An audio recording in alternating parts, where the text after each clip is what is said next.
কিভাবে আপনি ফেসবুকের ফ্রেন্ড লিস্ট হাইড করবেন বা লুকিয়ে রাখবেন। ফ্রেন্ডস, আপনি যদি আপনার ফেসবুকের ফ্রেন্ড লিস্ট হাইড করতে চাইছেন বা লুকিয়ে রাখতে চাইছেন, তাহলে ভিডিওটি প্রথম থেকে শেষ পর্যন্ত দেখুন, কেননা এই ভিডিওতে একদম সহজভাবে দেখানো হয়েছে আপনি কিভাবে আপনার ফেসবুকের ফ্রেন্ড লিস্ট হাইড করবেন বা লুকিয়ে রাখবেন। তো ফেসবুকের ফ্রেন্ড লিস্ট হাইড করার জন্য বা লুকিয়ে রাখার জন্য আপনাকে প্রথমে ফেসবুকে আসতে হবে।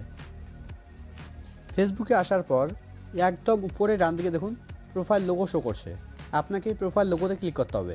আপনার এখানে 3 লাইনে শো করতে পারে, যদি আপনার এখানে 3 লাইন শো করে তাহলে আপনি 3 লাইনে ক্লিক করবেন। এবার এখানে স্ক্রল ডাউন করে নিচে আসতে হবে। নিচের দিকে দেখুন একটা অপশন আছে সেটিং অ্যান্ড প্রাইভেসি, আপনাকে এই সেটিং অ্যান্ড প্রাইভেসিতে ক্লিক করতে হবে। সেটিং অ্যান্ড প্রাইভেসিতে ক্লিক করার পর সেটিং অ্যান্ড প্রাইভেসির নিচে দেখুন একটা অপশন আছে সেটিং, এবার আপনাকে এই সেটিংয়ে ক্লিক করতে হবে।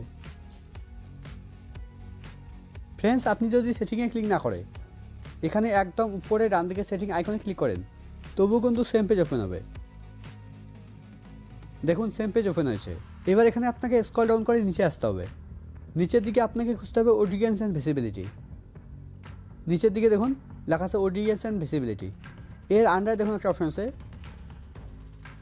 How people can find and contact you. এবার আপনাকে how people can find and contact এর উপরে ক্লিক করতে হবে।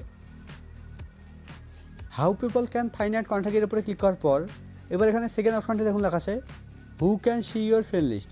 এটা দেখুন আমার ফ্রেন্ডস করা আছে, এটা আপনাকে অনলিমি করতে হবে। তো অনলিমি করার জন্য ফ্রেন্ডসের উপরে ক্লিক করতে হবে। এবার নিচের দিকে অনলিমিতে ক্লিক করতে হবে। দেখুন এটা আমার অনলিমি হয়ে গেছে, মানে আমার ফেসবুকের ফ্রেন্ড লিস্ট হাইড হয়ে গেছে।